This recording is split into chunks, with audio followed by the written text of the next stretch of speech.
Gauza erraz bat erakutsi nahi dizut. Erropa nola tolestatu, lizatu beharri gabe eta denbora gehiegi galdu gabe.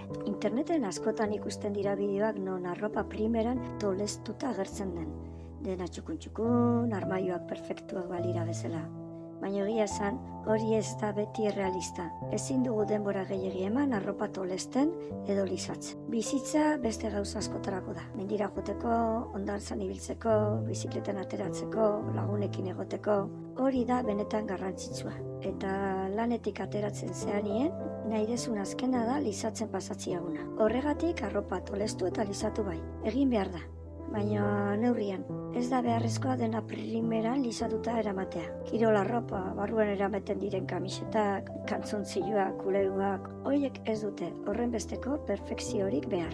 Izarak, toaiak, garrantzitsuena da arropa ondo tolestuta egotea. Hori bai, gero armarioan txukun geratzeko. Dela dena, nahasten da eta azkenian ez dugu ez tolesten, ez lizatzen. Hau erakutziko dizudan modua, erropa askar eta erraz tolesteko da.